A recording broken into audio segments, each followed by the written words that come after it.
welcome to the Rev Fishing channel. Today we will share information about around the sea world.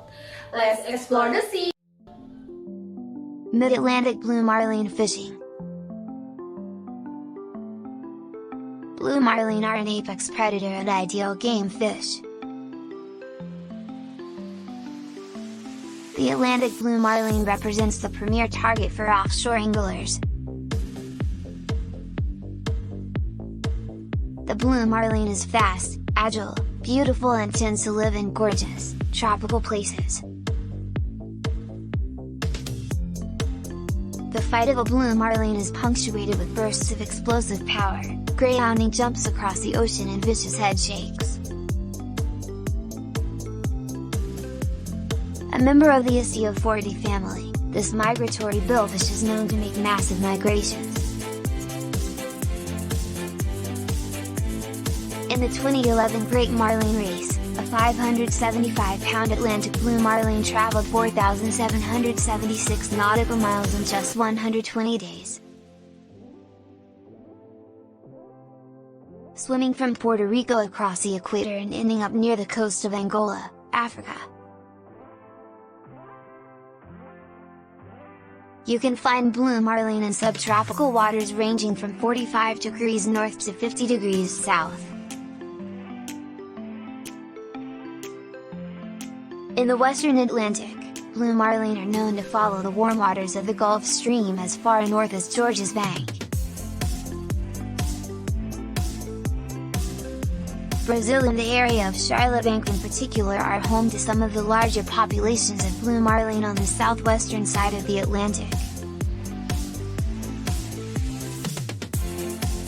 Across the pond in the eastern Atlantic, blue marlin tend to travel along the Algarve coast of Portugal, southward toward Madeira and the Azores. Their range is known to extend to the west coast of Africa. Blue marlin travel mostly in small packs and rarely gather in large schools. Blue marlin congregate along deep water edges and seamounts where bait is prevalent. They've been known to feed on a wide range of bait, but their diet consists mostly of finfish and squid. Some top menu choices include mackerel, anchovies, sardines, small tunas and flying fish. Defining characteristics. The standing all-tackle world record for Atlantic blue marlin weighed 1,402 pounds and was caught in 1992 off the coast of Brazil. The blue marlin's coloring is blue-black above and silvery white below, with about 15 rows of pale cobalt-colored stripes. Blue marlin can flash vibrant colors along their lateral lines that can fluctuate from silvery blue to dark purple. The blue marlin has a pointed dorsal fin that is 1/2 to 2/3 the body depth at that point. Plugging away. Big blue marlin are the first sentries to pull into the warm Gulf Stream water rushing along the 100-fathom curve off Hatteras. Anglers leaving Hatteras Inlet can hit the hot spots like the Rock Pile, Big Rock and peaks and canyons along the 100-fathom drop. A hungry blue marlin cannot turn down a blue and white cylinder skirt and horse ballyhoo.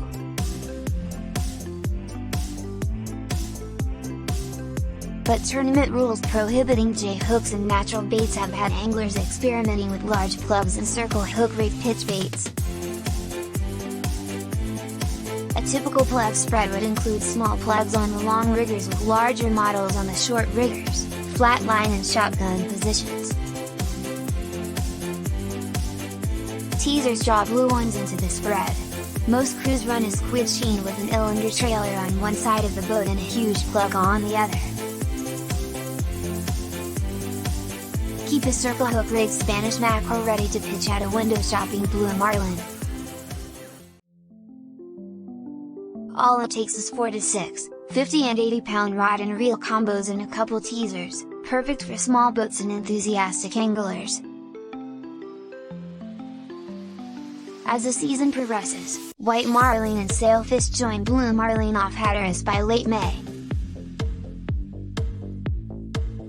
These fish will fall for plugs, but most crews switch over to a spread dominated by small ballyhoo on a circle hook, along with squid teasers and dredges. Troll Pro.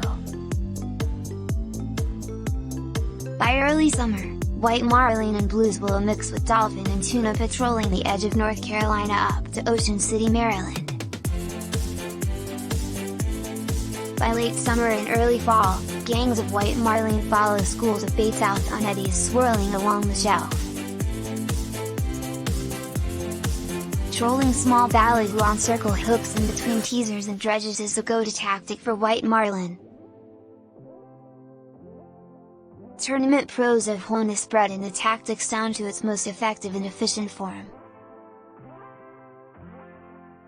While the big boys push million-dollar rigs with every advancement in bait and tackle, their tournament spread still consists of 4 small ballyhoo, 2 teasers and 2 dredges.